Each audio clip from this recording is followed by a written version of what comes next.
1 mois après le baptême de mon petit-fils, le photographe m'a appelé et m'a dit « Madame Bruno, j'ai remarqué quelque chose de terrible sur les photos. Venez immédiatement, ne dites rien à votre fille. » Ma main a tremblé. J'ai raccroché. Et pendant les 20 minutes de trajet jusqu'à son studio, j'ai prié pour que ce soit une erreur. Ce n'en était pas une. Je m'appelle Maïwenn Bruno. J'ai 67 ans. Et voici l'histoire que j'ai gardée pour moi bien trop longtemps. Le baptême de Léon avait été parfait. Du moins, c'est ce que je croyais. Ma fille Chloé rayonnait dans sa robe crème. Mon gendre Thomas portait fièrement notre petit ange. La maison sentait la lavande et le champagne. J'avais tout préparé pendant des semaines. Les dragées dans leurs petits sachets de tulle, les roses blanches dans chaque vase, le buffet dressé avec soin. Alain, mon mari, m'avait embrassé ce matin-là en disant « Tu es une grand-mère parfaite, ma chérie. Tout est magnifique. » J'avais souri. J'étais heureuse. Pendant la fête, j'avais bu 2 coupes de champagne. Peut-être 3, je ne sais plus. Mais ce que je sais, c'est qu'à un moment donné, au milieu de l'après-midi, je me suis sentie étrange, comme si le sol bougeait sous mes pieds, comme si les voix autour de moi venaient de très loin. Alain m'avait conduite jusqu'au canapé. « Tu as trop bu, Maïwenn. Repose-toi un peu. » J'avais honte, devant nos invités, devant ma fille. Chloé avait ri. « Maman, tu ne tiens plus l'alcool comme avant. » Tout le monde avait ri avec elle. Moi, j'avais fermé les yeux, et je m'étais endormie là, pendant que la fête continuait sans moi. Quand le photographe a appelé, 1 mois plus tard, sa voix était grave, inquiète. « Madame Bruno, je sais que cela va vous sembler étrange, mais, en retouchant les photos, j'ai remarqué quelque chose, sur plusieurs clichés, quelque chose que vous devez voir. Venez seul, s'il vous plaît, et ne prévenez personne. » Mon cœur s'est serré. « Qu'avez-vous vu ?» Il a hésité. « Je préfère vous montrer. » Dans son studio, il m'a fait asseoir devant son écran. Ses mains tremblaient légèrement en ouvrant les fichiers. « Regardez cette série. » C'était le moment du buffet. Les invités se servaient. Je souriais, une coupe à la main. Et là, sur 3 photos consécutives, prises à quelques secondes d'intervalle, j'ai vu ma fille Chloé, ma propre fille, qui se penchait au-dessus de mon verre, qui sortait quelque chose de son sac, qui versait un liquide transparent dans ma coupe de champagne, et qui regardait autour d'elle pour vérifier que personne ne la voyait. Le photographe a agrandi l'image. On voyait clairement le petit flacon dans sa main, son geste rapide, son visage concentré. « Je suis désolée, madame, mais je devais vous le montrer. » Je n'ai pas pleuré. Pas tout de suite, j'ai juste murmuré « Envoyez-moi ces photos. » Toutes. Dans ma voiture, j'ai posé mon front contre le volant. Et là, enfin, les larmes sont venues. Pourquoi ? Pourquoi ma propre fille aurait-elle fait ça ? J'ai pensé à cette journée, à ma somnolence soudaine, à mon malaise, à sa phrase « Maman, tu ne tiens plus l'alcool comme avant. » Et j'ai compris. Elle voulait me faire passer pour une vieille femme ivre, devant tout le monde, devant sa belle famille, devant nos amis. Mais pourquoi ? Parfois, on fait confiance à ceux qui ne la méritent pas. Et vous, avez-vous déjà été déçu par quelqu'un que vous aimiez ? Racontez-moi votre histoire dans les commentaires, j'aimerais vous lire. Je suis rentrée chez moi en silence. Alain n'était pas encore revenu de sa partie de golf. La maison était vide, trop vide. Je me suis assise dans la cuisine, les photos sur mon téléphone, et j'ai regardé autour de moi. Cette même cuisine où j'avais préparé des milliers de repas. Où Chloé avait appris à faire des crêpes, debout sur un petit tabouret, ses mains pleines de farine. « Maman, regarde, j'en ai fait une parfaite. » Elle avait 6 ans. Ses yeux brillaient de fierté. Chloé avait toujours été ma lumière, mon unique enfant. Née après 3 fausses couches et tant de prières. Quand le médecin l'avait posée dans mes bras, j'avais pleuré pendant 1 heure. Alain aussi. Notre miracle, disait-il. Nous l'avions élevé avec tout notre amour, peut-être trop. Alain travaillait beaucoup. Il était notaire, un homme respecté à Lyon. Mais moi, j'étais toujours là, à chaque récital de piano, à chaque remise de diplôme, à chaque chagrin d'amour. « Maman, tu es ma meilleure amie », me disait-elle encore il y a quelques années. Quand elle avait rencontré Thomas, j'avais été heureuse pour elle. Il venait d'une bonne famille, avocat, sérieux, un peu distant peut-être, mais correct. Le mariage avait été somptueux. Alain avait insisté pour qu'on fasse les choses bien. 300 invités, un château dans la Drôme, des roses blanches partout. J'avais dansé avec ma fille ce soir-là. Elle portait une robe de dentelle qui avait coûté plus de 5 000 €. Je l'avais serrée contre moi et j'avais murmuré « Tu es la plus belle mariée que j'ai jamais vue ». Elle avait ri. « Maman, tu dis ça parce que tu es ma mère. » Non, je le dis parce que c'est vrai.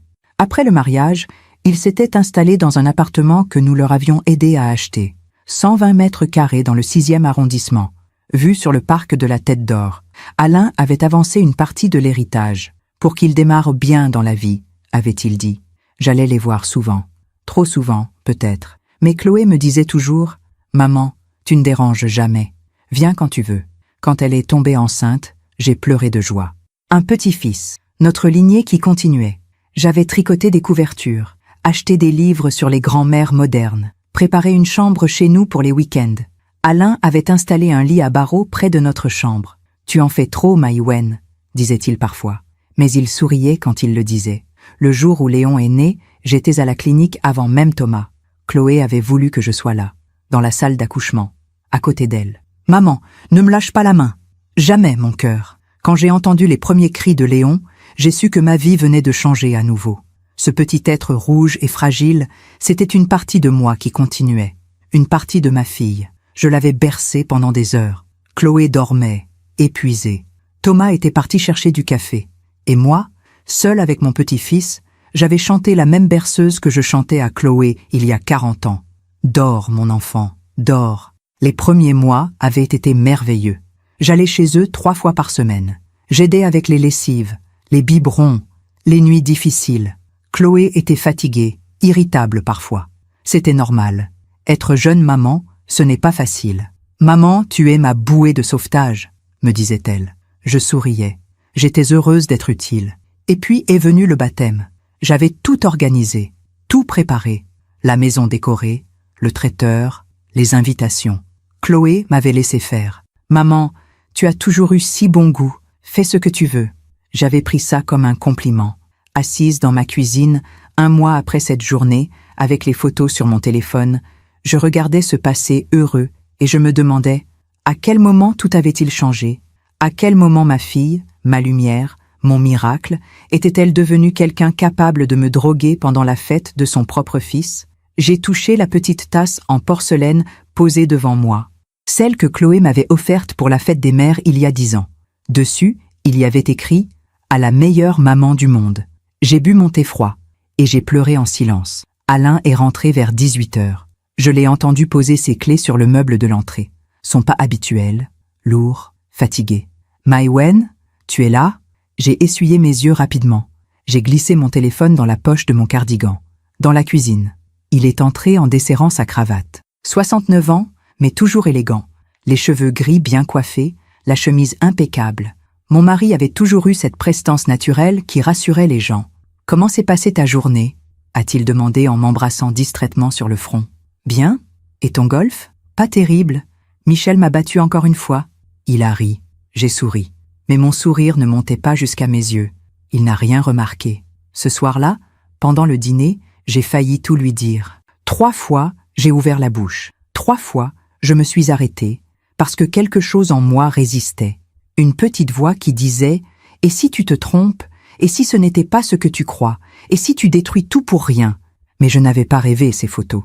Alain mangeait sa blanquette de veau en lisant Le Figaro sur son iPad, comme tous les soirs. Nous mangions en silence depuis des années. Ce n'était pas un silence pesant. C'était juste l'habitude, le confort des vieux couples. Sauf que ce soir-là, ce silence me brûlait. Alain, MMH, il n'a pas levé les yeux. « Tu te souviens du baptême ? Quand je me suis senti mal ?» Là, il a relevé la tête. « Oui, tu avais trop bu. Pourquoi ? Tu es sûr que c'était ça ?» Il a froncé les sourcils. « Qu'est-ce que tu veux dire ?» J'ai hésité. Mon cœur battait trop fort. Je ne sais pas. J'ai juste trouvé ça bizarre. Je n'avais pas bu tant que ça. » Alain a soupiré. Ce soupir que je connaissais trop bien. Celui qui voulait dire « Ne commence pas avec tes inquiétudes. Maïwen, tu as 67 ans. Ce n'est plus comme avant. L'alcool te monte plus vite à la tête. C'est normal. Mais il n'y a pas de mais. Tu t'es reposé. Tout s'est bien passé. Arrête de te torturer pour rien. » Il a replongé dans son journal. J'ai regardé mon assiette et je n'ai rien dit de plus. Cette nuit-là, je n'ai pas dormi. Alain ronflait à côté de moi, paisiblement, sans savoir que ma vie venait de basculer. Je regardais le plafond et je repassais cette journée dans ma tête. Encore et encore. Le baptême avait été parfait. Trop parfait, peut-être. En y repensant, il y avait eu des petits détails, des choses que je n'avais pas remarquées sur le moment. ou que j'avais choisi de ne pas voir. Quand j'étais arrivée le matin pour tout préparer, Chloé m'avait accueillie avec un sourire un peu crispé. « Maman, tu n'aurais pas dû te lever si tôt. Mais ma chérie, il y a tellement à faire. Thomas et moi, on aurait pu gérer. » Elle avait dit ça gentiment. Mais il y avait quelque chose dans sa voix, quelque chose que je n'avais pas voulu entendre. Puis, pendant que je disposais les fleurs dans le salon, j'avais entendu Chloé parler au téléphone dans la cuisine. « Non, maman s'occupe de tout, comme d'habitude. » Un silence. « Je sais. Mais qu'est-ce que tu veux que je fasse? Si je lui dis non, elle va être vexée. » Un autre silence. « Oui, je sais qu'elle en fait trop. Mais c'est elle. Elle a toujours été comme ça. » Sa voix était fatiguée, résignée. J'étais restée immobile derrière la porte, une rose blanche dans la main. Elle en fait trop. Ces mots m'avaient fait mal, mais je m'étais dit que c'était juste la fatigue, une jeune maman épuisée. Rien de plus. Plus tard, pendant la fête, j'avais voulu prendre Léon dans mes bras. Il pleurait un peu. Chloé était occupée avec les invités. « Viens, mon ange. Mamie est là. » Thomas était intervenu, doucement mais fermement. « Maïwen, laissez-le. Il doit s'habituer à d'autres bras. Vous le prenez tout le temps. » J'avais ri, mais c'était un rire jaune. « Je suis sa grand-mère, Thomas.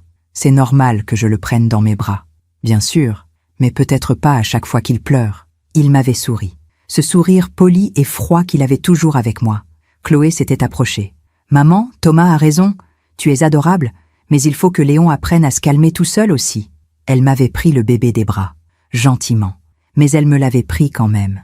J'avais eu l'impression d'être une étrangère dans la vie de mon propre petit-fils. Et puis il y avait eu ce moment précis que je n'arrivais pas à oublier. J'étais dans la cuisine, en train de remplir les verrines pour le dessert. La belle-mère de Thomas était entrée. Brigitte, une femme sèche et élégante, toujours impeccablement habillée.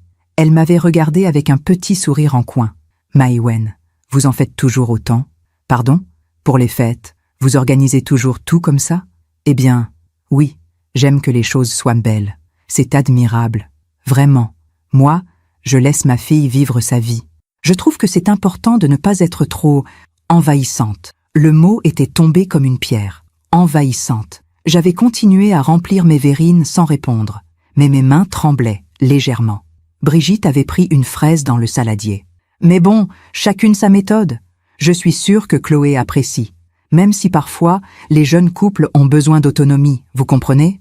Elle était repartie avec son sourire poli. J'étais restée seule dans la cuisine, avec mes verrines, et cette sensation étrange qu'on venait de me gifler sans lever la main. Allongée dans mon lit, toutes ces scènes revenaient, comme des pièces d'un puzzle que je n'avais pas voulu assembler. Elle en fait trop, envahissante. Il faut que Léon apprenne à se calmer tout seul. Et cette phrase de Chloé, pendant que je dormais sur le canapé, groggy, humiliée devant tout le monde, « Maman, tu ne tiens plus l'alcool comme avant ?» Tout le monde avait ri, sauf Thomas. Lui, il avait juste hoché la tête, comme s'il approuvait. Je me suis tournée vers Alain. Il dormait profondément. J'ai murmuré dans le noir. Et si ce n'était pas la première fois? Parce que, maintenant que j'y pensais, il y avait eu d'autres moments étranges ces derniers mois. Ce déjeuner de famille où je m'étais sentie nauséeuse après le dessert. Chloé m'avait servi une part de tiramisu, elle-même. « Tiens, maman, j'ai gardé la plus grosse part pour toi. » J'avais été touchée. Et puis, 1 heure plus tard, j'avais dû m'allonger. Des vertiges, une fatigue brutale. « Maman, tu devrais consulter. Ce n'est pas normal d'être fatiguée comme ça. » Et ce soir où j'avais gardé Léon, Chloé m'avait préparé un thé avant de partir au cinéma avec Thomas. « Bois-le tant qu'il est chaud, maman. » J'avais bu, et je m'étais endormie dans le fauteuil. Profondément, tellement profondément que je n'avais même pas entendu Léon pleurer. Quand Chloé était rentrée, elle m'avait réveillée d'un ton sec. « Maman, Léon a pleuré pendant 21 minutes. Tu dormais comme une masse. Je suis désolée, ma chérie. Je ne comprends pas ce qui s'est passé. Tu te fatigues trop. À ton âge, c'est normal. Peut-être que garder Léon, c'est trop pour toi. » Sur le moment, je m'étais sentie coupable, vieille, inutile. Mais maintenant, avec ces photos sous les yeux, maintenant, je comprenais. J'ai pris mon téléphone. 3 heures du matin. J'ai ouvert les photos encore une fois. Le geste de Chloé était net, précis, calculé. Ce n'était pas un accident. Ce n'était pas une erreur. C'était voulu. Et là, dans le silence de la nuit, j'ai senti quelque chose se briser en moi. Pas ma fille, pas mon miracle, pas elle. Mais les preuves étaient là, froides, irréfutables. Pendant que je raconte tout cela, je me demande d'où vous m'écoutez. Écrivez le nom de votre ville en commentaire. Le lendemain matin, j'ai fait comme si de rien n'était. J'ai préparé le petit déjeuner, du café pour Alain, des tartines beurrées, de la confiture d'abricot maison, les mêmes gestes que depuis 43 ans de mariage. Alain lisait son journal. Je regardais mes mains trembler légèrement en versant le café. « Tu vas voir Chloé aujourd'hui » a-t-il demandé sans lever les yeux. Mon cœur s'est serré. Je ne sais pas. Pourquoi? Elle a appelé hier soir pendant que tu dormais. Elle voulait savoir si tu pouvais garder Léon cet après-midi. Thomas et elle ont un rendez-vous chez le notaire. Chez le notaire. Le cabinet d'Alain. Quel genre de rendez-vous? Alain a haussé les épaules. Je ne sais pas. Elle n'a pas voulu me le dire. Elle a demandé mon associé, Jean-Marc, pas moi. Il a souri, un peu vexé. Apparemment, papa n'est pas assez professionnel pour s'occuper des affaires de sa propre fille. Il a dit ça sur le ton de la plaisanterie. Mais j'ai vu une ombre passer dans ses yeux. J'ai rappelé Chloé vers 10 heures. Ma main tremblait en composant le numéro. « Allô, maman ?» Sa voix était légère, normale, comme si rien ne s'était passé. « Bonjour, ma chérie. Papa m'a dit que tu voulais que je garde Léon cet après-midi ? Oui, si tu peux. Je sais que je te demande toujours au dernier moment. » Non, non, ça me fait plaisir. Silence. « Maman, ça va ? Tu as une drôle de voix. » Mon cœur battait trop fort. « Oui, oui, je suis juste un peu fatiguée. »« Encore ? Maman, tu devrais vraiment consulter. Ce n'est pas normal d'être fatiguée tout le temps. » Ce n'est pas normal. J'ai serré le téléphone. « Je vais bien, Chloé. À quelle heure tu veux que je vienne ? 14 heures, ça va ? Parfait. Merci, maman. Tu es un ange. » Elle a raccroché. Je suis restée immobile, le téléphone dans la main, avec cette sensation terrible qu'on me manipulait. Encore. Mais j'ai respiré profondément. Et je me suis dit, peut-être que tu te trompes. Peut-être qu'il y a une explication. Je suis arrivée chez Chloé à 14 heures précises. Elle m'attendait dans l'entrée, déjà habillée. Un tailleur noir élégant, les cheveux tirés en chignon. Elle ressemblait à ces jeunes femmes de la haute bourgeoisie lyonnaise. Impeccable, inaccessible. « Entre, maman. Léon dort encore. » Je l'ai embrassée.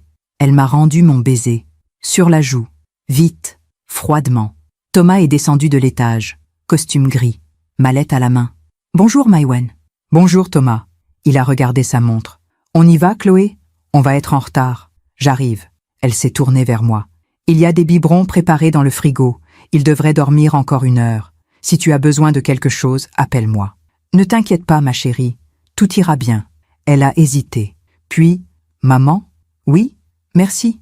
Vraiment. Je sais que je te sollicite beaucoup en ce moment. » Elle a souri. Un sourire fatigué. « Tu es la meilleure grand-mère du monde. » Et elle est partie. Je me suis retrouvée seule dans leur appartement, avec Léon qui dormait à l'étage, et ce silence pesant qui m'entourait.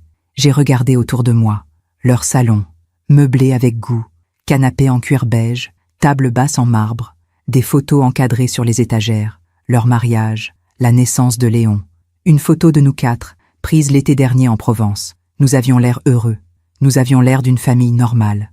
Mais je savais maintenant que quelque chose ne tournait pas rond, quelque chose que je ne comprenais pas encore. J'ai fait ce que je n'aurais jamais dû faire. J'ai fouillé, pas pour espionner, pas par curiosité malsaine, mais parce que j'avais besoin de comprendre. J'ai commencé par la cuisine.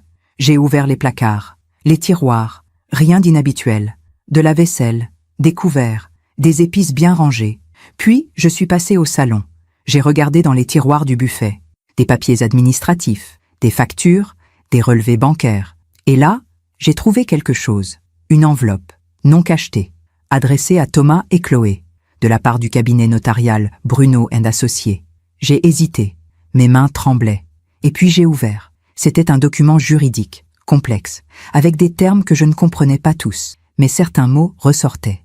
Donation anticipée, réserve héréditaire, clause d'exclusion, bénéficiaire unique. J'ai relu 3 fois, lentement. Il s'agissait d'une demande de consultation juridique concernant l'héritage d'Alain et le mien. Plus précisément, il voulait savoir comment maximiser la part de Chloé, comment réduire les impôts, comment s'assurer que tout leur revienne. Le document datait de 3 mois, 3 mois avant le baptême. Mon sang s'est glacé. J'ai continué à lire. Il y avait des annotations manuscrites dans la marge, de la main de Thomas. Convaincre Alain de donner l'appartement maintenant ? Maïwen, assurance vie à vérifier. Donation avant 70 ans, avantage fiscal. Et en bas de page, souligné 2 fois, Éviter que monsieur refuse. Stratégie à définir. Monsieur Maïwen. Moi. J'ai dû m'asseoir. Mes jambes ne me portaient plus. Ils voulaient notre argent. Non. Ils voulaient que nous leur donnions tout. Maintenant. Avant notre mort. Et ils cherchaient une stratégie pour me convaincre. Ou me contourner. J'ai pensé à tous ces moments où Chloé m'avait parlé de leurs difficultés financières. Maman, l'appartement nous coûte cher. Les charges ont encore augmenté. Maman, la crèche privée pour Léon, c'est 2000 € par mois, on ne s'en sort pas. Maman, Thomas réfléchit à ouvrir son propre cabinet, mais il faudrait un apport important. À chaque fois, j'avais proposé de les aider. On va vous donner un peu d'argent, ma chérie, pour vous soulager. Non, maman, on ne veut pas vous déranger. Vous avez déjà tellement fait. Mais elle n'avait jamais vraiment refusé. Elle acceptait, avec ce mélange de gratitude et de gêne qui me touchait à chaque fois. L'année dernière, nous leur avions donné 30 000 € pour des travaux dans l'appartement, avait dit Chloé. 6 mois plus tard, encore 20 000 pour la voiture de Thomas. Alain commençait à trouver que c'était beaucoup. Mais je le calmais. Ce sont nos enfants, Alain. C'est normal de les aider. Oui, mais à ce rythme-là, il ne restera plus grand-chose pour nous. Ne sois pas égoïste. Nous avons largement de quoi vivre. Maintenant, avec ce document dans les mains, je comprenais. Ce n'était pas assez. Ils voulaient tout, et ils avaient peur que je dise non. Alors ils cherchaient une stratégie. Éviter que monsieur refuse. Léon s'est mis à pleurer à l'étage. Je me suis levée comme un automate. J'ai remis le document dans l'enveloppe, exactement comme je l'avais trouvé. Et je suis montée. Dans sa chambre, Léon pleurait dans son lit à barreaux, ses petits poings serrés, son visage rouge. Je l'ai pris dans mes bras. Il s'est calmé aussitôt. Son petit corps chaud contre moi. Son odeur de lait et de savon doux. Chut, mon ange. Mamie est là. Il m'a regardé avec ses grands yeux bleus. Les yeux de Chloé quand elle était bébé. Et j'ai pleuré. Parce que je l'aimais. Parce que j'aimais sa mère. Parce que j'avais tout donné à cette famille. Et maintenant, je découvrais qu'on me voyait comme un obstacle. Comme quelqu'un qu'il fallait manipuler, droguer, humilier. Pour de l'argent. J'ai donné son biberon à Léon. Je l'ai bercé. Je lui ai chanté sa berceuse préférée. Dors, mon enfant, dors. Et pendant qu'il s'endormait dans mes bras, je me suis demandé comment une mère peut-elle en arriver là? Comment une fille que j'ai portée, nourrie, aimée plus que tout au monde, peut-elle me faire ça? Quand Chloé et Thomas sont rentrés vers 18 h, j'étais assise dans le salon. Léon dormait dans son transat. Tout s'est bien passé, maman? Oui, très bien. Elle m'a embrassée. Tu es adorable. Je ne sais pas ce que je ferais sans toi. Thomas a posé sa mallette. Il m'a regardé brièvement. Et dans ses yeux, j'ai vu quelque chose de froid, de calculateur. Maïwen, vous voulez rester dîner? Non, merci. Alain m'attend. Comme vous voulez. Je suis partie rapidement. Trop rapidement. Dans la voiture, j'ai serré le volant.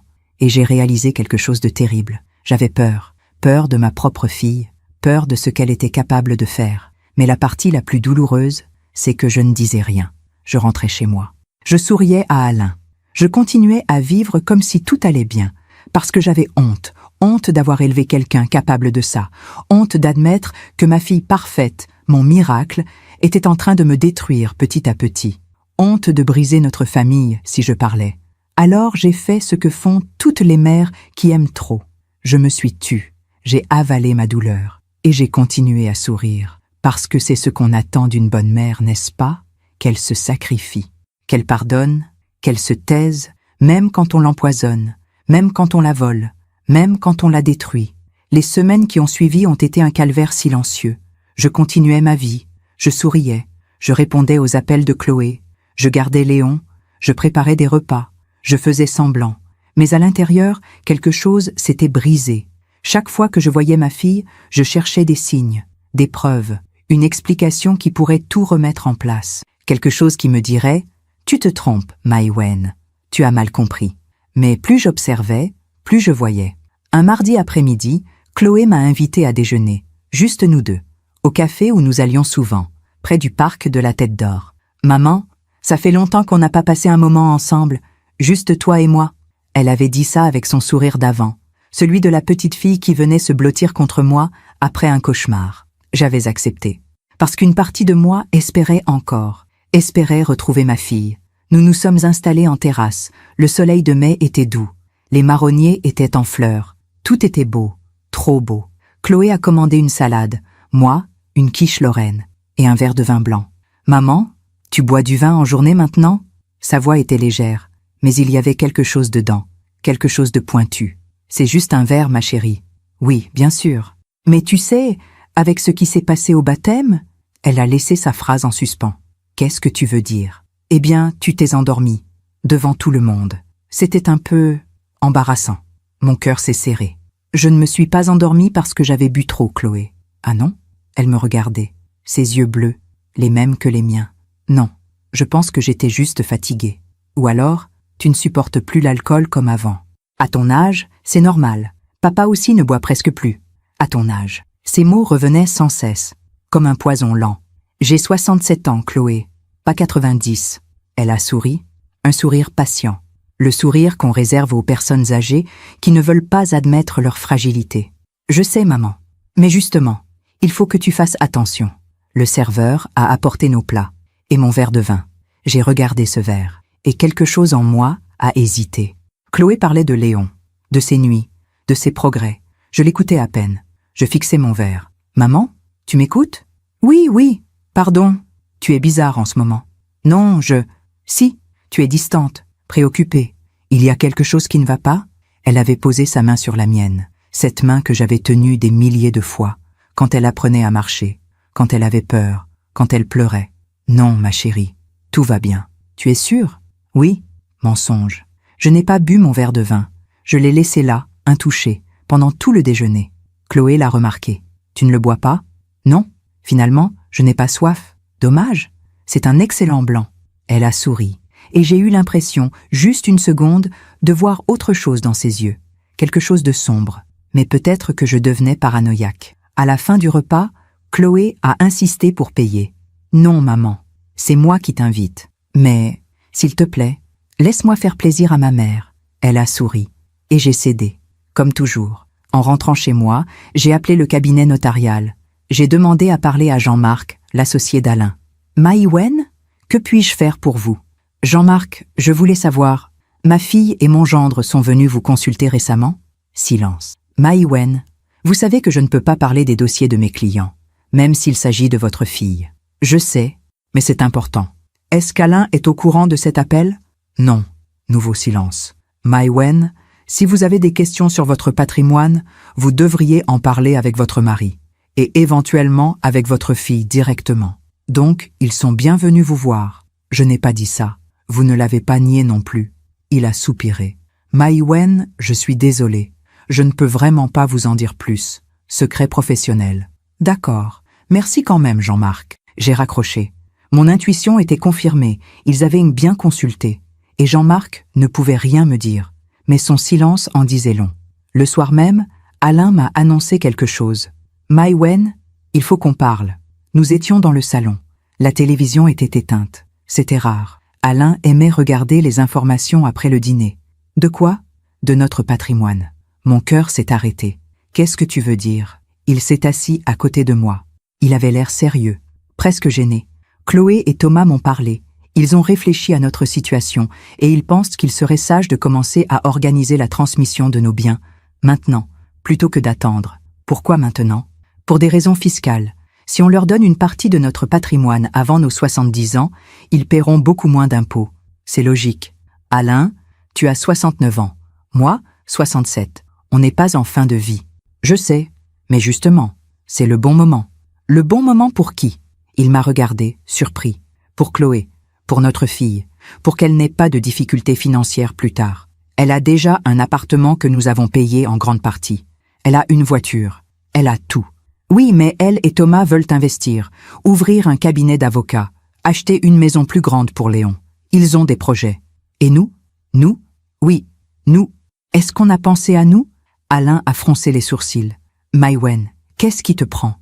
On a largement de quoi vivre. La maison est payée. Nos retraites sont confortables. On n'a besoin de rien. Peut-être, mais ce n'est pas la question. Alors c'est quoi, la question ? J'ai hésité. Les mots se bousculaient dans ma tête. La question, c'est qu'on nous demande de donner notre argent maintenant, avant notre mort, comme si on était déjà mort, comme si on n'existait plus. Ne sois pas ridicule. Je ne suis pas ridicule, Alain. Je suis lucide. Il s'est levé, agacé. Maïwen, je ne te reconnais plus. Depuis quelques semaines, Tu es étrange, distante, méfiante. Qu'est-ce qui se passe? J'ai failli tout lui dire. Les photos, le document, mes soupçons. Mais je me suis tue, parce que je savais qu'Alain ne me croirait pas. Parce qu'Alain avait toujours adoré Chloé. Elle était sa fierté, sa petite fille parfaite. Il ne verrait jamais ce que je voyais. Rien. Il ne se passe rien. Alors pourquoi tu réagis comme ça? Parce que j'ai besoin de temps pour réfléchir. Il n'y a rien à réfléchir. C'est du bon sens. Alain, s'il te plaît, laisse-moi un peu de temps. Il a soupiré. Ce soupir lourd que je connaissais trop bien. D'accord, prends ton temps, mais ne fais pas attendre Chloé trop longtemps. Et il est sorti de la pièce. Je suis restée seule dans le salon, avec cette sensation terrible d'être acculée. Chloé avait déjà parlé à son père. Elle avait planté les graines, et Alain était convaincu. Maintenant, c'était moi l'obstacle. Éviter que monsieur refuse. Ils étaient en train de m'isoler, de me faire passer pour une vieille femme égoïste qui ne pense pas à l'avenir de sa fille. 2 jours plus tard, Chloé est venue à la maison, sans prévenir. « Bonjour maman. »« Chloé, qu'est-ce que tu fais là? Je voulais te parler. Papa m'a dit que tu n'étais pas d'accord pour la donation. » Elle est entrée dans le salon. Elle s'est assise, calme, posée. « Ce n'est pas que je ne suis pas d'accord, ma chérie. C'est juste que... » « Que quoi? Que j'ai besoin de comprendre. Pourquoi maintenant? Pourquoi cette urgence? » « Ce n'est pas une urgence, maman. C'est juste de la planification intelligente. Mais vous n'avez pas de problème d'argent. Nous vous aidons déjà beaucoup. Oui, et on vous en est reconnaissant. Mais ce n'est pas suffisant. Pas suffisant. » Ces mots sont restés suspendus dans l'air. Pas suffisant pourquoi? Pour nos projets, pour l'avenir de Léon, pour vivre correctement. Vous vivez dans un appartement de 120 mètres carrés dans le 6e arrondissement de Lyon. Thomas est avocat. Toi, tu as arrêté de travailler, mais tu pourrais reprendre si vous aviez vraiment besoin. Elle m'a regardée, et dans ses yeux, j'ai vu de la colère. Reprendre? Maman, j'ai un enfant. Je ne peux pas reprendre comme ça. Et puis, pourquoi devrais-je travailler alors que vous avez les moyens de nous aider? Parce que nous ne sommes pas une banque, Chloé. Le silence est tombé comme une gifle. Elle s'est levée. Je vois. Chloé, attends. Non, maman. C'est clair. Tu ne veux pas nous aider. Tu préfères garder ton argent pour toi. Ce n'est pas ce que j'ai dit. C'est exactement ce que tu as dit. Elle a pris son sac. Tu sais quoi? J'ai toujours pensé que tu étais une mère généreuse. Mais là, je me rends compte que tu es juste égoïste. Chloé! Mais elle était déjà partie. Je suis restée debout dans le salon, tremblante. Ma fille venait de me traiter d'égoïste. Ma fille, à qui j'avais tout donné depuis le jour de sa naissance. Ma fille, pour qui j'aurais donné ma vie. Et là, j'ai compris. La manipulation ne s'arrêterait jamais. Tant que je serais un obstacle, elle continuerait. Elle me droguerait. Elle me volerait. Elle me détruirait psychologiquement, jusqu'à ce que je cède, ou jusqu'à ce que je disparaisse. Ce soir-là, j'ai ouvert mon ordinateur. J'ai cherché les numéros de nos comptes en banque, nos placements, nos assurances vie. J'ai tout noté, tout vérifié. Et j'ai compris l'ampleur de ce qu'il voulait. Notre maison valait environ 800 000 €. Nos placements, 400 000. Les assurances vie, 200 000. Au total, 1 400 000 €. Et il voulait tout. Maintenant, j'ai regardé les photos du baptême une nouvelle fois. Le geste de Chloé. Si précis, si calculé. Et j'ai compris quelque chose d'horrible. Si j'avais eu un malaise grave ce jour-là, si j'avais été hospitalisée, on m'aurait déclaré sénile, inapte, incapable de gérer mes affaires, et Alain aurait signé la donation sans moi. C'était ça, le plan. Me faire passer pour une vieille femme fragile, confuse, malade, pour me contourner. Je me demande encore si j'ai fait le bon choix. Et vous, qu'auriez-vous fait à ma place? J'ai passé 3 jours sans parler à personne. 3 jours enfermée dans ma propre maison, avec mes pensées qui tournaient en boucle. Alain me demandait ce qui n'allait pas. Je répondais que j'avais mal à la tête, que j'étais fatiguée. Les mêmes excuses que d'habitude. Il finissait par me laisser tranquille.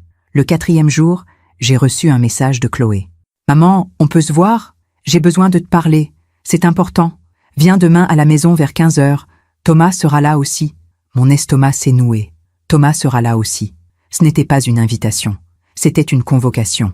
J'ai hésité toute la nuit. Une partie de moi voulait refuser, prendre mes distances. Mais l'autre partie, celle de la mère, avait besoin de comprendre. Besoin d'entendre ma fille s'expliquer. Peut-être qu'il y avait encore une chance. Peut-être que je m'étais trompée. Peut-être. Je suis arrivée chez eux le lendemain à 15 h précises. Chloé m'a ouvert. Elle était habillée simplement. Pantalon noir, Pull en cachemire beige. Pas de sourire. Entre, maman. Thomas était assis dans le salon. Costume gris. Les mains croisées sur les genoux. Il m'a fait un signe de tête. Bonjour, Maïwen. Bonjour, Thomas. Assieds-toi, s'il te plaît. Sa voix était froide, professionnelle, comme s'il présidait une réunion. Je me suis assise sur le canapé. Chloé s'est installée à côté de son mari, face à moi. Le silence était pesant. C'est Thomas qui a parlé en premier. Maïwen, nous voulions vous parler de la situation patrimoniale. Quelle situation? La donation dont Alain vous a parlé. Nous avons l'impression que vous bloquez, et nous aimerions comprendre pourquoi. J'ai regardé ma fille. Elle évitait mon regard. Je ne bloque pas. Je réfléchis. Depuis combien de temps? Depuis que vous m'en avez parlé. C'était il y a 2 semaines. Et alors? Thomas a soupiré. Maïwen, soyons honnêtes. Cette donation, c'est dans votre intérêt autant que dans le nôtre. Fiscalement, c'est le moment idéal. Plus vous attendez, plus Chloé paiera d'impôts à votre décès. Je ne compte pas mourir tout de suite. Personne ne dit ça. Mais il faut être prévoyant. Prévoyant. J'ai répété ce mot lentement. Ou pressé? Thomas a froncé les sourcils. Qu'est-ce que vous insinuez? Rien. Je constate juste que vous êtes très pressé de récupérer notre argent. Chloé a enfin parlé. Sa voix était tendue. Maman, ce n'est pas récupérer. C'est organiser. C'est différent. Vraiment? Oui. Alors pourquoi vous avez consulté le notaire sans m'en parler? Silence. Thomas et Chloé se sont regardés rapidement. Comment tu sais ça? A demandé Chloé. Peu importe. Je le sais. Qui te l'a dit? Papa? Non? Alors qui? Ça n'a pas d'importance. Ce qui compte, c'est que vous avez fait des démarches dans notre dos. Thomas s'est penché en avant. Nous n'avons rien fait dans votre dos. Nous avons juste pris des renseignements. C'est notre droit. Votre droit. J'ai senti la colère monter en moi. Une colère froide, calme. Et c'est aussi votre droit de me droguer? Le mot est tombé comme une bombe. Chloé est devenue blanche. Quoi? Tu m'as entendu?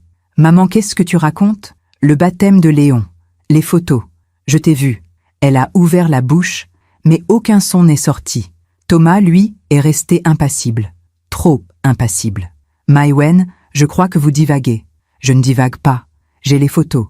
Le photographe a tout capturé. Quelle photo? Celle où ma fille verse quelque chose dans mon verre, pendant la fête. Chloé s'est levée d'un bond. C'est ridicule. Non, c'est la vérité.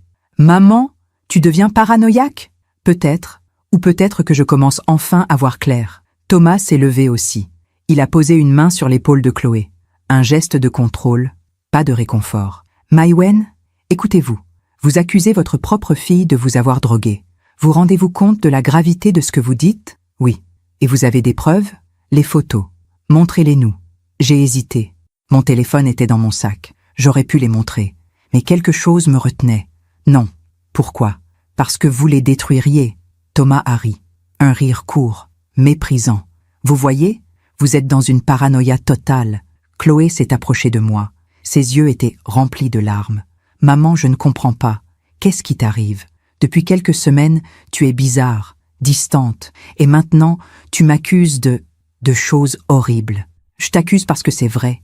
Non, elle a crié, fort. Léon s'est mis à pleurer à l'étage. Chloé a fermé les yeux, puis elle m'a regardé. Et dans ses yeux, j'ai vu quelque chose que je n'avais jamais vu avant. De la haine. Maman, je crois que tu devrais consulter. Vraiment. Consulter? Oui, un médecin, un neurologue. Parce que là, franchement, tu as des comportements inquiétants. Thomas a acquiescé. Chloé a raison. Ces accusations, cette paranoïa, ce sont des signes. Des signes de quoi? De déclin cognitif. Ces mots m'ont frappé comme une gifle. Déclin cognitif. C'était ça, leur stratégie. Me faire passer pour folle, pour sénile, pour incapable. Je ne suis pas folle. Personne ne dit que tu es folle, maman. Mais tu n'es plus toi-même. Si, je suis exactement moi-même. Pour la première fois depuis longtemps. Je me suis levée. J'ai pris mon sac. Où tu vas? A demandé Chloé. Je rentre chez moi. Maman, attends. On n'a pas fini de parler. Si, on a fini. Et la donation? Je me suis retournée. Il n'y aura pas de donation. Chloé est devenue rouge. Quoi? Tu m'as très bien entendu. Mais papa est d'accord. Papa signera ce qu'il veut. Moi, je ne signerai rien. Tu n'as pas le droit. Si, j'ai tous les droits. C'est mon argent, ma maison, ma vie. Thomas s'est avancé vers moi. Son visage était dur. Maïwen, vous faites une grosse erreur. La seule erreur que j'ai faite, c'est de vous faire confiance. Je suis sortie de leur appartement. Mes jambes tremblaient. Mon cœur battait trop fort. Mais j'avais fait ce que je devais faire. J'avais dit la vérité. Dans ma voiture, j'ai pleuré. Longtemps, fort. Parce que je venais de perdre ma fille. Ou plutôt, je venais de réaliser que je l'avais perdue depuis longtemps. La petite fille qui me tenait la main, qui me disait « Maman, tu es ma meilleure amie », qui riait dans mes bras. Cette petite fille n'existait plus. À sa place, il y avait une femme que je ne reconnaissais pas. Une femme capable de me droguer, de me manipuler, de me voler, pour de l'argent. En rentrant chez moi, j'ai trouvé Alain dans son bureau. Il parlait au téléphone. Quand il m'a vu, il a raccroché rapidement. C'était qui? Thomas. Mon sang s'est glacé. Qu'est-ce qu'il voulait? Alain m'a regardé longuement. Puis il a dit, d'une voix que je ne lui connaissais pas, « Il m'a dit que tu devenais incontrôlable, que tu accusais Chloé de choses terribles, que tu refusais la donation sans raison valable. Et tu le crois? Je ne sais plus quoi croire, Maïwenn. » Il s'est levé. Il s'est approché de moi. « Thomas pense qu'on devrait te faire examiner, par un médecin, pour vérifier que tout va bien. » Tout va bien. Non, tout ne va pas bien. Tu es étrange depuis des semaines, distante, méfiante. Tu accuses notre fille, notre propre fille, parce qu'elle m'a drogué, Alain. Tu l'as dit à Thomas. Il m'a dit, et c'est complètement fou. J'ai des preuves. Alors montre-les-moi. J'ai sorti mon téléphone. Mes mains tremblaient. J'ai ouvert les photos. Je les lui ai montrées. Il a regardé, longuement, en silence. Puis il a dit, « Je ne vois rien. » « Oh, comment ça, tu ne vois rien? C'est là. Elle verse quelque chose dans mon verre. Je vois Chloé qui se penche. C'est tout. Regarde mieux. Maïwenn, arrête. » Il m'a rendu le téléphone. « Tu vois ce que tu veux voir, parce que tu es en train de devenir paranoïaque. » Je ne suis pas paranoïaque. Si, et ça me fait peur. Il est sorti de la pièce. Je suis restée seule, avec mes photos, mes preuves, qui ne prouvaient rien pour personne d'autre que moi. Et j'ai compris. J'étais seule, complètement seule. Ma fille me mentait, mon mari ne me croyait pas, et le monde entier pensait que je devenais folle. Ce soir-là, assise dans ma cuisine, j'ai bu mon thé dans la petite tasse en porcelaine, celle que Chloé m'avait offerte, à la meilleure maman du monde. J'ai regardé ces mots, longtemps, et j'ai pleuré, parce que je n'étais plus la meilleure maman du monde. J'étais juste un obstacle qu'il fallait éliminer. Les jours suivants ont été les plus difficiles de ma vie. Alain ne me parlait presque plus. Il partait tôt le matin, rentrait tard le soir. Quand nous étions dans la même pièce, le silence était lourd, accusateur. Je savais qu'il était en contact avec Chloé. Je les entendais parfois au téléphone. Des conversations à voix basse, des soupirs, des silences éloquents. Il parlait de moi, j'en étais sûre. Un matin, Alain est entré dans la cuisine pendant que je prenais mon café. Il tenait une enveloppe à la main. Qu'est-ce que c'est? Un rendez-vous, chez le docteur Mercier. Le docteur Mercier. Notre médecin de famille depuis 30 ans. Je n'ai pas besoin de voir un médecin. Si, Maïwenn, tu en as besoin. Alain, ce n'est pas négociable. Il a posé l'enveloppe sur la table. Puis, il est parti sans me regarder. Le rendez-vous était fixé pour le lendemain, à 10 heures. J'y suis allée, parce que je savais que si je refusais, ça serait utilisé contre moi. Elle refuse de consulter. Vous voyez bien qu'elle n'est pas dans son état normal. Le docteur Mercier m'a accueilli avec son sourire habituel, chaleureux. Rassurant. Maïwenn, comment allez-vous? Bien. Alain m'a appelé. Il est inquiet. Je sais. Il m'a dit que vous aviez des comportements inhabituels, de la méfiance, des accusations envers votre fille. J'ai senti mon estomac se nouer. Ce ne sont pas des accusations sans fondement. Racontez-moi. Alors je lui ai tout raconté. Les photos, le baptême, le malaise, la découverte du document notarial. Les autres fois où je m'étais sentie bizarre après avoir bu ou mangé quelque chose que Chloé m'avait donné. Il m'a écouté, sans m'interrompre, en prenant des notes. Quand j'ai fini, il a posé son stylo. « Maïwenn, je vous connais depuis longtemps. Vous êtes une femme intelligente, équilibrée. Merci. Mais ce que vous me décrivez là, c'est préoccupant. Je sais. Non, je veux dire, c'est préoccupant pour vous. Mon cœur s'est arrêté. Qu'est-ce que vous voulez dire? Ces soupçons, cette méfiance envers votre propre fille, ce sont des symptômes qui peuvent apparaître avec l'âge, surtout chez les personnes anxieuses. Je ne suis pas anxieuse, je suis lucide. La frontière est parfois mince. Il a ouvert un tiroir, il a sorti un papier. Je vais vous prescrire des analyses, prise de sang, scanner cérébral, pour vérifier que tout va bien. Je n'ai pas besoin de scanner. Maïwenn, s'il vous plaît, Faites-le. Pour vous, pour Alain, pour Chloé. Je suis sortie de son cabinet avec l'ordonnance dans la main. Et cette sensation terrible qu'on était en train de me piéger. Si je refusais les examens, j'étais folle. Si je les faisais et qu'ils ne trouvaient rien d'anormal, j'étais quand même folle parce que mes accusations restaient sans preuve médicale. De toute façon, j'étais folle. 2 jours plus tard, j'ai reçu un appel d'un numéro inconnu. « Madame Bruno ?»« Oui, c'est Alexandre Dubois, le photographe du baptême. » Mon cœur a bondi. « Oui, je me souviens. Madame, je vous appelle parce que quelque chose d'étrange est arrivé. »« Quoi ? Votre gendre, Thomas, est venu me voir hier. »« Thomas ? Oui. Il m'a dit qu'il voulait acheter toutes les photos du baptême, tous les fichiers bruts, pour un prix très généreux. 3 000 €. Mon sang s'est glacé. « Et vous les lui avez vendus ? » ?»« Non, j'ai trouvé ça bizarre. Pourquoi payer 3 000 € pour des photos alors que je les avais déjà livrées ? Alors j'ai refusé. Qu'est-ce qu'il a dit ? Il a insisté. Il m'a dit que c'était pour des raisons sentimentales, que sa femme voulait tous les originaux. Vous l'avez cru ? Non, pas une seconde. Et puis, il m'a demandé si je vous avais parlé récemment, si je vous avais montré quelque chose de particulier. Et vous avez répondu quoi ? Que ça ne le regardait pas. Alors il est devenu menaçant. Il m'a dit que si je parlais de certaines photos à qui que ce soit, il me poursuivrait en justice pour diffamation et atteinte à la vie privée. J'ai fermé les yeux. Monsieur Dubois, merci de m'avoir appelé. Madame Bruno, je ne sais pas ce qui se passe dans votre famille, mais soyez prudente, cet homme est dangereux. Quand j'ai raccroché, j'ai compris. Il voulait détruire les preuves, et il voulait me faire taire. Le soir même, Alain m'a annoncé qu'il avait pris une décision. Maïwen, je crois qu'on devrait faire une pause. Une pause ? Oui, quelques semaines, pour que tu réfléchisses, pour que tu te calmes. Tu veux que je parte ? Non, moi, je vais partir. Mon cœur s'est brisé. Où ? Chez Chloé. Elle m'a proposé de rester dans leur chambre d'amis. Le temps que ça s'arrange. Le temps que ça s'arrange. J'ai répété ces mots lentement. Tu pars vivre chez la fille qui me détruit. Pour que ça s'arrange. Arrête avec ça, Maïwen ! Il avait crié. Pour la première fois en 43 ans de mariage. Oh, Chloé ne te détruit pas. C'est toi qui te détruis toute seule avec tes obsessions. Ce ne sont pas des obsessions. Si, et je ne peux plus vivre comme ça. Je ne peux plus vivre avec quelqu'un qui accuse ma fille de crimes imaginaires. Ils ne sont pas imaginaires. Prouve-le. Je te l'ai montré. Tu m'as montré des photos floues, qui ne prouvent rien. Il est monté à l'étage. J'ai entendu des bruits de valises, de tiroirs qu'on ouvre et qu'on ferme. Je suis restée dans le salon, immobile. 20 minutes plus tard, il est descendu, une valise à la main, son manteau sur le bras.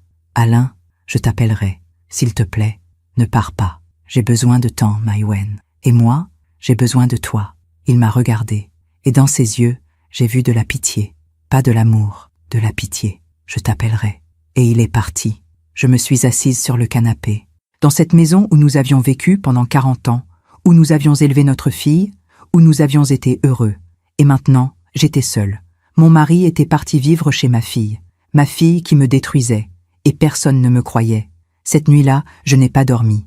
J'ai marché dans la maison, j'ai regardé les photos accrochées au mur, notre mariage, la naissance de Chloé, ses premiers pas, son bac, son mariage, la naissance de Léon, toute une vie en images, une vie qui s'effondrait.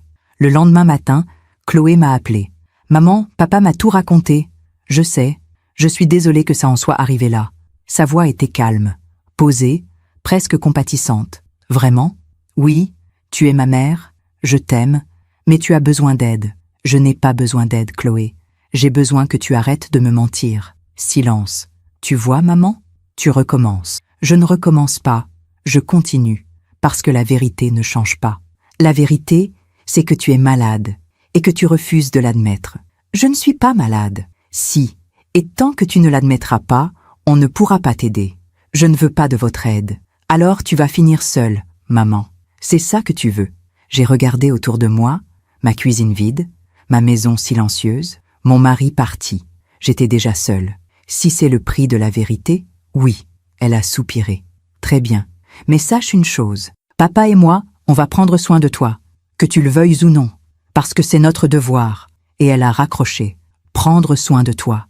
Ces mots résonnèrent dans ma tête. Ce n'était pas une promesse, c'était une menace. Les semaines qui ont suivi ont été un cauchemar. Chloé appelait tous les jours, pour prendre des nouvelles, pour me dire qu'elle m'aimait, pour me demander si j'avais fait mes analyses. Des appels doux, inquiets, manipulateurs. Alain appelait aussi, moins souvent, pour me dire qu'il allait bien, que Chloé prenait soin de lui, qu'il espérait que je me calmerais bientôt. Je me sentais étranglée, étouffée. Un soir, j'ai trouvé une lettre dans ma boîte aux lettres, sans timbre. Quelqu'un l'avait déposée directement. Je l'ai ouverte. C'était une lettre du cabinet d'avocats où travaillait Thomas.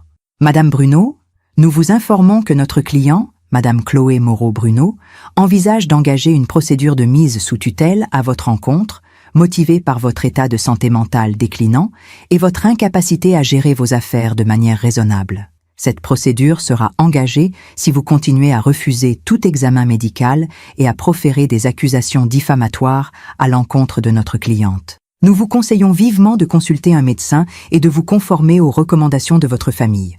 Cordialement, Maître Thomas Moreau. J'ai relu cette lettre 3 fois. Mise sous tutelle. Il voulait me mettre sous tutelle pour prendre le contrôle total de mon argent, de ma maison, de ma vie. Et là, dans le silence de ma cuisine, j'ai compris quelque chose. Je ne pouvais pas gagner. Si je me battais, il me ferait passer pour folle. Si je cédais, il prendrait tout. De toute façon, j'avais déjà tout perdu. Mon mari, ma fille, mon petit-fils, ma dignité. J'ai posé la lettre sur la table, à côté de ma tasse en porcelaine, à la meilleure maman du monde. Et j'ai pleuré, parce que je venais de comprendre que parfois, aimer ne suffit pas. Parfois, l'amour est une arme qu'on utilise contre vous. Et les personnes que vous aimez le plus sont celles qui peuvent vous détruire le plus profondément. Je suis restée seule dans cette maison pendant 3 jours, sans sortir, sans répondre au téléphone, sans manger presque. Je pensais, je réfléchissais, et petit à petit, la brume s'est dissipée. Le 3e soir, j'ai ouvert mon ordinateur. J'ai relu tous les documents que j'avais trouvés. J'ai regardé les photos encore une fois. J'ai fait des copies, des sauvegardes, sur plusieurs clés USB que j'ai cachées dans la maison. Puis j'ai écrit une lettre, une longue lettre, à la main, avec mon stylo plume. Celui qu'Alain m'avait offert pour nos 20 ans de mariage. J'ai écrit toute la nuit. Le lendemain matin, j'ai appelé mon propre avocat. Pas celui d'Alain, pas Jean-Marc, un avocat que je ne connaissais pas. Maître Isabelle Fontaine, une femme que j'avais trouvée sur Internet, spécialisée dans les affaires familiales et les successions. Madame Bruno, je vous écoute. Je lui ai tout raconté, calmement, factuellement, sans larmes, comme si je racontais l'histoire de quelqu'un d'autre. Elle m'a écouté sans m'interrompre. Quand j'ai fini, elle a dit « Madame Bruno, ce que vous me décrivez est grave, mais je dois être honnête avec vous. Prouver une tentative d'empoisonnement à partir de photos, c'est très difficile. Je sais. Et si votre fille engage une procédure de mise sous tutelle, elle devra présenter des preuves médicales. Avez-vous fait les examens? Non. Pourquoi? Parce que si je les fais et qu'ils sont normaux, on dira quand même que je suis paranoïaque. Et si je refuse, on dira que je ne suis pas coopérative. De toute façon, je perds. Pas nécessairement. Elle s'est penchée en avant. Si vous faites les examens et qu'ils prouvent que vous êtes en pleine possession de vos moyens, ça bloque la procédure de tutelle. Ça vous protège juridiquement. D'accord. Ensuite, concernant votre patrimoine, vous êtes marié sous quel régime? Séparation de biens. Parfait. Ça veut dire que votre part vous appartient entièrement. Votre mari ne peut rien donner qui vous appartienne sans votre consentement. Même s'il signe seul? Non. Pour la maison, si elle est à vos 2 noms, il faut les 2 signatures. Pour vos comptes personnels, vos placements, vos assurances vie, il ne peut rien faire. J'ai senti un poids se lever. Donc je peux... Oui, vous pouvez protéger vos biens, modifier vos testaments, changer les bénéficiaires de vos assurances vie. Tout est possible. Je suis sortie de son cabinet avec un plan clair, précis, moral. Je n'allais pas me venger, je n'allais pas détruire ma fille, j'allais juste me protéger et laisser la vie faire le reste. La première chose que j'ai faite, c'est passer tous les examens médicaux. Prise de sang, scanner cérébral, test cognitif, évaluation psychiatrique, tout. Les résultats sont tombés 2 semaines plus tard. Aucune anomalie. Fonction cognitive normale pour mon âge. Aucun signe de démence, de maladie neurodégénérative ou de troubles psychiatriques. J'étais en parfaite santé mentale. J'ai envoyé les résultats à Maître Fontaine. Elle les a immédiatement transmis au cabinet de Thomas avec une lettre formelle. Maître Moreau, nous vous transmettons les résultats des examens médicaux de Madame Maïwen Bruno, qui démontrent qu'elle est en pleine possession de ses moyens.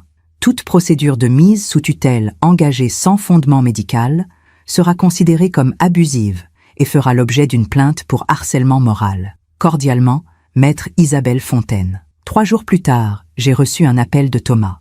Sa voix était tendue. « Maïwenn, il faut qu'on parle. Je n'ai rien à vous dire. Écoutez, on peut arranger les choses. Je ne crois pas. Vous avez mal interprété nos intentions. On voulait juste vous aider. M'aider en me mettant sous tutelle ?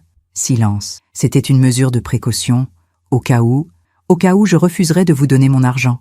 Ce n'est pas ça. Si, c'est exactement ça. » Il a soupiré. « Qu'est-ce que vous voulez ? Rien. Je veux juste qu'on me laisse tranquille. Et Alain ? Alain est libre de faire ce qu'il veut. Il veut rentrer chez lui. Alors qu'il rentre. À condition que vous arrêtiez vos accusations. Je n'ai rien promis. » Et j'ai raccroché. Alain est rentré le lendemain, sans s'annoncer. J'étais dans le jardin, en train de tailler les rosiers. Je l'ai entendu entrer par la porte du garage. Il est venu vers moi. Il avait maigri. Il avait l'air fatigué. « Bonjour, Maïwenn. »« Bonjour, Alain. » Silence. « Je peux rentrer ? C'est ta maison. C'est notre maison. » J'ai continué à tailler mes rosiers. « Maïwenn, regarde-moi. » J'ai posé mon sécateur. Je l'ai regardé. J'ai vu les résultats médicaux. Et alors ? Tu avais raison. Tu n'es pas malade. Je sais. Je suis désolée de ne pas t'avoir cru. D'accord. C'est tout ? Qu'est-ce que tu veux que je dise, Alain ? Je ne sais pas. Que tu me pardonnes ? J'ai réfléchi. Longuement. Je te pardonne. Vraiment ? Oui. Parce que tu es son père. Parce que tu l'aimes. Parce que tu ne pouvais pas imaginer qu'elle soit capable de ça. Il a baissé les yeux. Et maintenant, on continue à vivre, ensemble, comme avant, mais différemment. Qu'est-ce que tu veux dire ? Je veux dire que je ne leur donnerai rien. Ni maintenant, ni plus tard. Maïwenn, c'est non négociable, Alain. Mon testament est déjà modifié. Ma part ira à des associations. Pour les femmes victimes de violences, pour les personnes âgées isolées, pour les causes qui en ont vraiment besoin. Il est devenu pâle. Tu vas déshériter ta propre fille ? Non, je vais juste ne pas enrichir quelqu'un qui a essayé de me détruire. Mais Léon héritera de son père, de sa mère, de toi si tu veux, mais pas de moi. C'est cruel. Non, c'est juste. Il est entré dans la maison. Je suis restée dans le jardin. Et j'ai pleuré. Parce que c'était fini. Vraiment fini. Je ne reverrai peut-être jamais Léon. Je ne serai peut-être jamais invitée à un anniversaire, à un Noël, à une fête de famille. Mais j'avais ma dignité. Et ça, personne ne pouvait me l'enlever. 2 semaines plus tard, j'ai reçu une lettre de Chloé. Une vraie lettre, manuscrite, comme celle qu'elle m'écrivait quand elle était petite et qu'elle partait en colonie de vacances. « Maman, je sais que tu ne veux plus me parler. Je sais que tu penses que je t'ai trahi. Peut-être que tu as raison. Peut-être que j'ai mal agi. Mais tu dois comprendre. Thomas et moi, on est sous pression. Financièrement, socialement. On veut offrir à Léon la meilleure vie possible. Et pour ça, on a besoin d'aide. Tu as toujours tout eu, maman. Papa et toi, vous n'avez jamais manqué de rien. Mais nous, on lutte, on travaille dur, et on pensait que tu comprendrais, que tu nous aiderais plus, sans poser de questions. Je ne t'ai jamais droguée, maman. Je ne sais pas d'où tu sors cette idée. Peut-être que tu as mal vu. Peut-être que c'était quelqu'un d'autre. Je ne sais pas. Mais ce n'était pas moi. S'il te plaît, réfléchis. Pense à Léon. Pense à notre famille. Ne détruis pas tout pour de l'argent. Je t'aime. Chloé. J'ai relu cette lettre plusieurs fois, et j'ai vu ce qu'elle était vraiment. Une dernière tentative de manipulation. Elle ne s'excusait pas. Elle justifiait. Elle ne reconnaissait rien. Elle niait. Et elle retournait la situation. C'était moi qui détruisais la famille, pas elle. J'ai pris mon stylo plume, et j'ai répondu. Chloé, j'ai reçu ta lettre. Je l'ai lue avec attention. Tu dis que tu ne m'as jamais droguée. Soit. Je n'ai pas de preuves absolues. Juste des photos. Juste des coïncidences. Juste mon instinct de mère. Mais tu sais quoi ? Ça n'a plus d'importance. Parce que même si tu ne l'as jamais fait, le fait que tu aies essayé de me mettre sous tutelle suffit. Le fait que tu aies cherché à récupérer notre argent sans me consulter suffit. Le fait que tu aies retourné ton père contre moi suffit. Tu m'as demandé de penser à Léon. Je pense à lui, tous les jours. Je l'aime plus que tout au monde. Mais je ne peux pas être dans sa vie si être dans sa vie signifie accepter d'être manipulé, humilié et dépouillé. Je ne détruis pas notre famille pour de l'argent, Chloé. C'est toi qui l'as détruite. Pour de l'argent. Je te souhaite d'être heureuse. Vraiment. Parce que tu es ma fille. Et qu'une mère aime toujours ses enfants. Même quand ils ne le méritent plus. Mais je ne te reverrai pas. Pas tant que tu ne reconnaîtras pas ce que tu as fait. Pas tant que tu ne changeras pas. Prends soin de Léon. Élève-le pour qu'il soit meilleur que nous. Maman. J'ai posté cette lettre, et j'ai senti quelque chose se libérer en moi. Ce n'était pas de la colère, ce n'était pas de la haine, c'était de la paix. Les mois ont passé. Alain et moi avons retrouvé une sorte d'équilibre. Nous ne parlions jamais de Chloé. C'était un sujet interdit, une plaie trop profonde. Il la voyait parfois, en cachette. Je le savais. Je ne disais rien. Moi, je ne la voyais plus. Elle ne m'appelait plus. Elle ne m'écrivait plus. C'était fini. Un après-midi de novembre, j'étais assise dans ma cuisine. Je buvais mon thé dans ma tasse en porcelaine, à la meilleure maman du monde, et je me suis dit, peut-être que je n'avais pas été la meilleure maman du monde, peut-être que j'avais fait des erreurs, trop donné, trop protégé, trop aimé, mais j'avais fait de mon mieux. Et parfois, notre mieux ne suffit pas. Parfois, nos enfants deviennent des étrangers, et il faut accepter de les laisser partir. Ce jour-là, j'ai décidé quelque chose. J'ai décidé de vivre, vraiment vivre, pour moi, pas pour ma fille, pas pour mon mari, pas pour mon petit-fils, pour moi. Je me suis inscrite à des cours de peinture. J'ai toujours aimé peindre, mais je n'avais jamais pris le temps. J'ai rejoint un club de lecture, avec des femmes de mon âge. On se retrouvait tous les jeudis après-midi pour discuter de livres, de vie, de tout. J'ai recommencé à voir mes anciennes amies, celles que j'avais un peu délaissées parce que j'étais trop occupée à être une mère parfaite, une grand-mère parfaite. Et petit à petit, j'ai retrouvé qui j'étais. Maïwenn, pas la mère de Chloé, pas la grand-mère de Léon, pas l'épouse d'Alain, juste Maïwenn, une femme de 67 ans, avec des cicatrices, des regrets, mais aussi de la force, de la dignité et de l'espoir. Un soir, Alain m'a dit « Tu as l'air mieux, je vais mieux. Tu ne penses plus à Chloé ?» Si, tous les jours, mais différemment. Comment ça? Avant, je pensais à elle avec douleur. Maintenant, je pense à elle avec acceptation. Tu lui as pardonné? Non, pas vraiment. Mais j'ai arrêté d'attendre qu'elle change. J'ai arrêté d'attendre des excuses. J'ai arrêté d'attendre qu'elle redevienne la petite fille que j'aimais. Et ça suffit? Oui, ça suffit. Quelques mois plus tard, au printemps, j'ai croisé Brigitte dans la rue, la belle-mère de Thomas. Celle qui m'avait traitée d'envahissante le jour du baptême. Elle m'a vue, elle a hésité, puis elle s'est approchée. Maïwenn. Bonjour Brigitte, comment allez-vous? Bien, et vous? Bien aussi. Silence gêné. Puis elle a dit à voix basse, j'ai entendu dire que vous ne voyiez plus Chloé. C'est exact, c'est dommage. Peut-être. Elle a regardé autour d'elle, puis elle a murmuré, vous savez Thomas et Chloé, ils ont des problèmes financiers. Ils ont fait de mauvais investissements. Ils ont des dettes, beaucoup de dettes. Je suis désolée de l'entendre. Thomas est venu me voir le mois dernier, pour me demander de l'argent. J'ai refusé. Elle m'a regardé dans les yeux. Vous avez bien fait de vous protéger, Maïwenn. Et elle est partie. Ce soir-là, j'ai pensé à cette conversation. Ils avaient des dettes. C'était donc ça. L'urgence, la pression, la manipulation. Ils avaient besoin de notre argent pour éponger leurs dettes. Et ils étaient prêts à tout pour l'obtenir. Mais je n'ai pas ressenti de satisfaction, ni de joie d'avoir eu raison. J'ai juste ressenti de la tristesse, parce que ma fille souffrait, et que je ne pouvais rien faire pour elle. Enfin, si, je pouvais faire quelque chose. Je pouvais la laisser assumer les conséquences de ses choix, parce que c'est ça, l'amour véritable. Ce n'est pas sauver quelqu'un à chaque fois qu'il tombe, c'est le laisser apprendre, grandir, changer, même si ça fait mal. 2 ans ont passé. 2 ans pendant lesquels je n'ai pas vu ma fille, pas parlé à ma fille, pas embrassé mon petit-fils. 2 ans pendant lesquels j'ai appris à vivre avec ce vide. Ce n'était pas facile. Il y avait des jours où je regardais les photos de Léon bébé et je pleurais. Des jours où je me demandais si j'avais fait le bon choix. Des jours où je voulais appeler Chloé et tout oublier. Mais je tenais bon. Parce que j'avais compris quelque chose de fondamental. On ne peut pas sauver quelqu'un qui ne veut pas être sauvé. On ne peut pas aimer quelqu'un qui vous détruit. Alain continuait à voir Chloé, environ 1 fois par mois. Il partait le dimanche matin, il revenait le soir. Il ne me racontait jamais ses visites, et je ne demandais jamais. C'était notre accord silencieux, mais je voyais bien qu'il revenait de plus en plus sombre, de plus en plus fatigué. Un soir de mars, il est rentré plus tôt que d'habitude. Il avait le visage défait. « Alain, tout va bien ?» Il s'est assis lourdement dans le fauteuil du salon. « Non, rien ne va. Qu'est-ce qui se passe? Chloé et Thomas, ils sont en train de divorcer. » Mon cœur s'est serré. Pas de joie, de tristesse. Depuis quand? Ça fait des mois que ça ne va plus.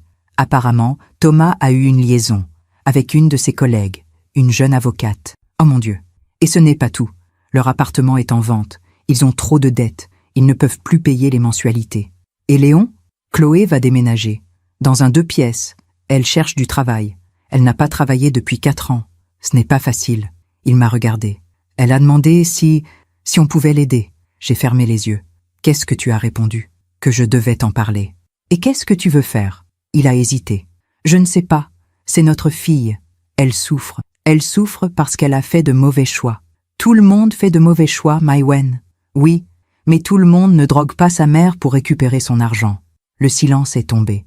Tu ne lui pardonneras jamais, n'est-ce pas? Ce n'est pas une question de pardon, Alain. C'est une question de respect. Elle ne s'est jamais excusée. Elle n'a jamais reconnu ce qu'elle a fait. Elle veut juste que j'oublie, que je continue à donner, comme avant. Et si elle s'excusait? Alors on verrait. Mais elle ne le fera pas. 3 semaines plus tard, j'étais au marché. J'achetais des légumes pour le dîner. Et soudain, je l'ai vue, Chloé. Elle était seule. Pas de Léon, pas de Thomas.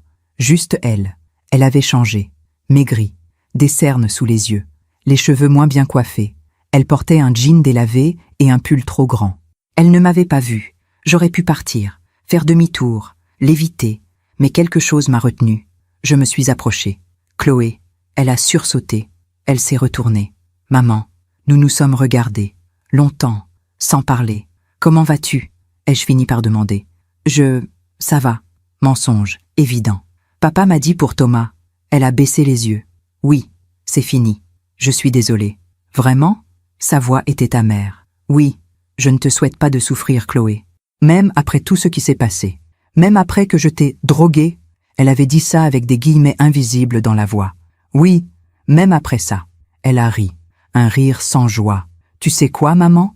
Tu avais raison. Surtout, Thomas ne m'aimait pas. Il aimait ton argent, notre appartement, notre statut. Quand il a compris que tu ne nous donnerais rien, il est devenu différent, froid, distant. Chloé? Non, laisse-moi finir. Il m'a trompée, pendant des mois, avec cette fille. Et quand je l'ai découvert, tu sais ce qu'il m'a dit? Elle avait les larmes aux yeux. Il m'a dit que c'était de ma faute, que si j'avais été capable de convaincre mes parents de nous aider, on n'en serait pas là, que tout était de ma faute. J'ai posé ma main sur son bras. Elle ne l'a pas repoussé. Ce n'est pas de ta faute si Thomas t'a trompé, mais c'est de ma faute si on a des dettes, si on perd l'appartement, si Léon va devoir changer d'école. Non, ce sont vos choix à tous les deux qui vous ont menés là. Nos choix? Elle a essuyé ses larmes. J'ai tout perdu, maman. Mon mari, mon appartement, ma vie, et toi. J'ai surtout perdu toi. Je ne savais pas quoi dire. Une partie de moi voulait la serrer dans mes bras, lui dire que tout irait bien, que j'étais là. Mais l'autre partie, celle qui avait appris à se protéger, restait prudente. Pourquoi tu as fait ça, Chloé? Quoi? Le baptême? Le verre? Pourquoi? Elle a fermé les yeux, longtemps, puis elle a murmuré « Je ne sais pas si tu vas me croire. » Essaie. C'était l'idée de Thomas. Il disait que tu étais un obstacle, que tu bloquais tout, que si tu avais l'air fragile, confuse, papa signerait tout seul, sans toi. Donc tu l'as fait? Oui, je l'ai fait. C'était juste un calmant, quelque chose de léger, pour que tu t'endormes, pour que tout le monde pense que tu avais trop bu. Elle a ouvert les yeux. Elle me regardait en face. Je ne voulais pas te faire de mal. Je voulais juste que tu arrêtes de nous bloquer. J'ai senti ma gorge se serrer. Tu ne voulais pas me faire de mal? Non, Chloé. Tu m'as humiliée devant toute la famille. Tu m'as fait passer pour une vieille femme ivre qui ne tient plus l'alcool. Tu m'as fait douter de moi-même pendant des semaines. Je sais. Tu as essayé de me mettre sous tutelle. Je sais. Tu as retourné ton père contre moi. Je sais. Elle avait crié. Les gens autour de nous se sont retournés.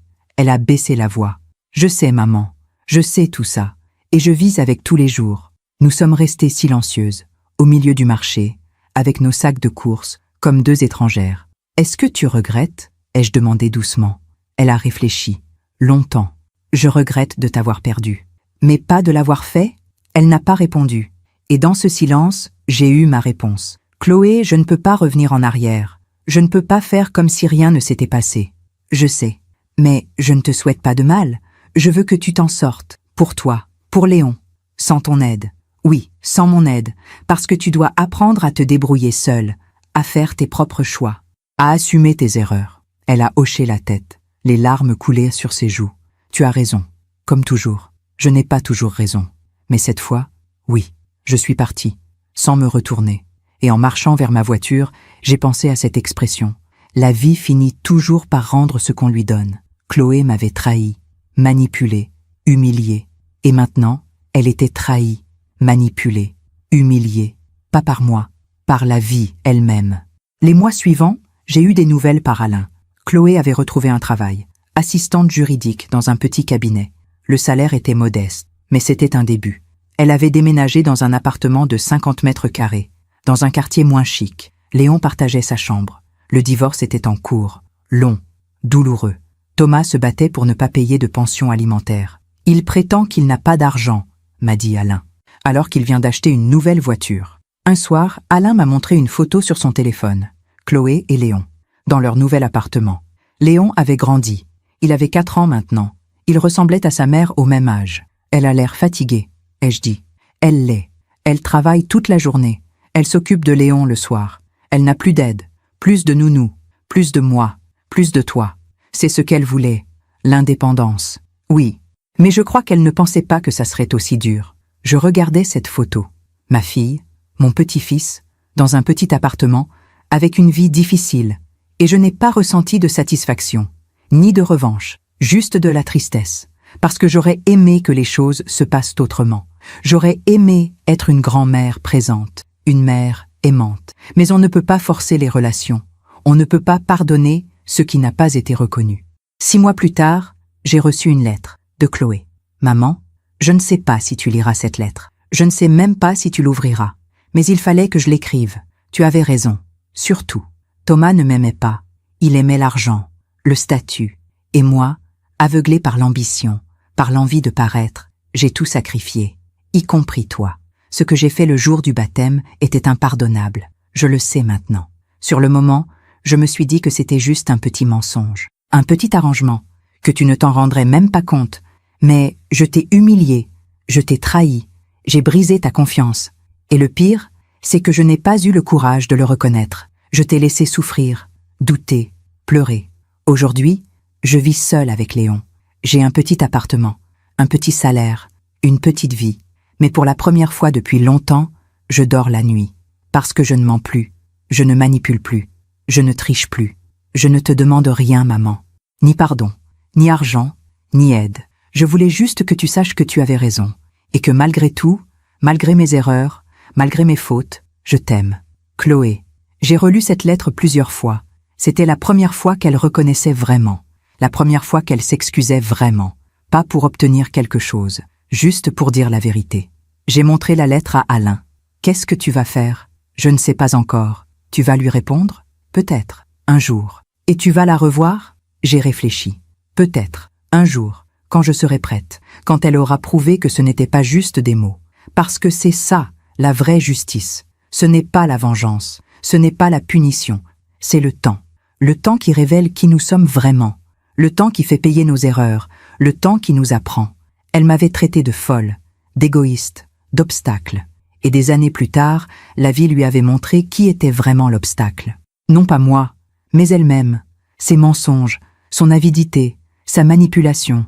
La vie finit toujours par rendre ce qu'on lui donne. Aujourd'hui, j'ai 70 ans. 3 ans se sont écoulés depuis ce jour au marché. 3 ans depuis la lettre de Chloé. Et ma vie a continué.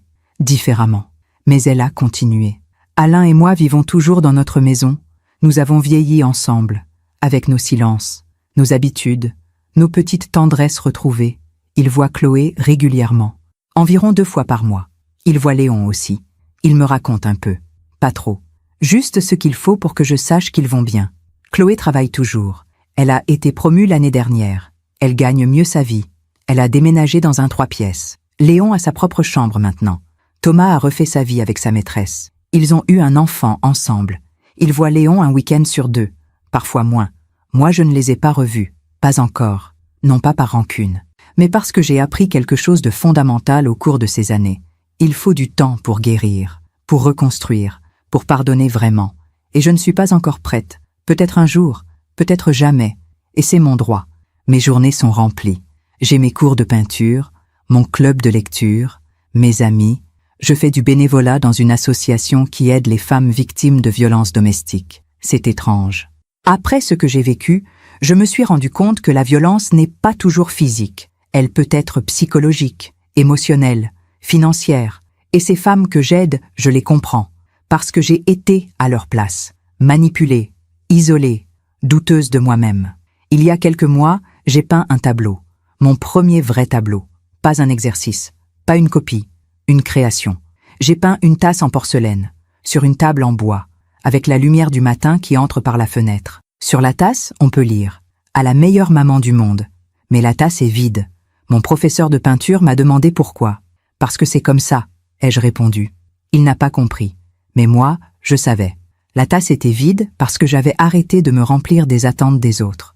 J'avais arrêté d'être la mère parfaite, la grand-mère parfaite, l'épouse parfaite. J'étais juste moi, avec mes failles, mes limites, mes choix.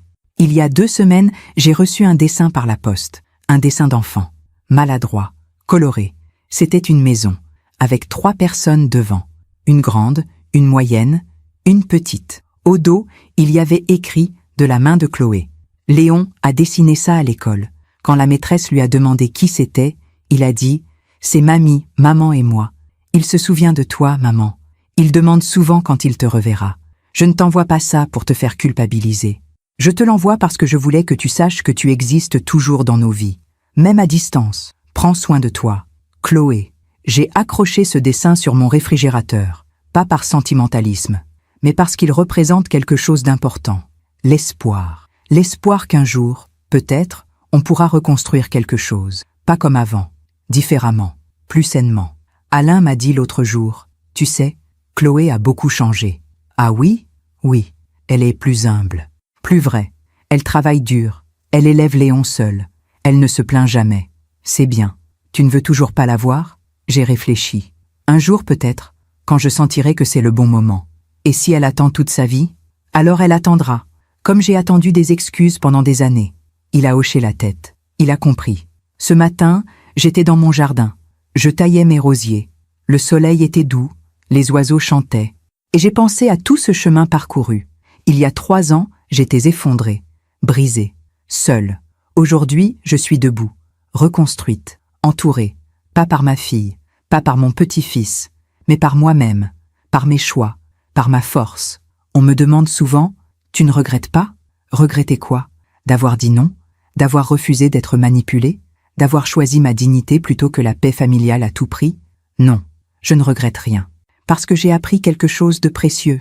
On ne peut pas construire une relation saine sur des mensonges. On ne peut pas aimer quelqu'un qui vous détruit. Et parfois, s'éloigner est le plus grand acte d'amour qu'on puisse faire, pour l'autre, mais surtout pour soi. La semaine dernière, j'ai croisé Brigitte dans la rue. Encore une fois, elle m'a souri. « Maïwen, vous avez l'air rayonnante. » « Merci Brigitte. Vous savez, j'ai toujours admiré votre force. Ce que vous avez fait, partir, refuser, tenir bon, ce n'est pas facile. Non, ce n'est pas facile. Mais c'était juste. Oui, elle a hésité. Thomas et Chloé sont divorcés maintenant. Je sais. Thomas est ruiné. Ses investissements ont échoué. Sa nouvelle compagne l'a quitté. Il vit chez ses parents, à 50 ans.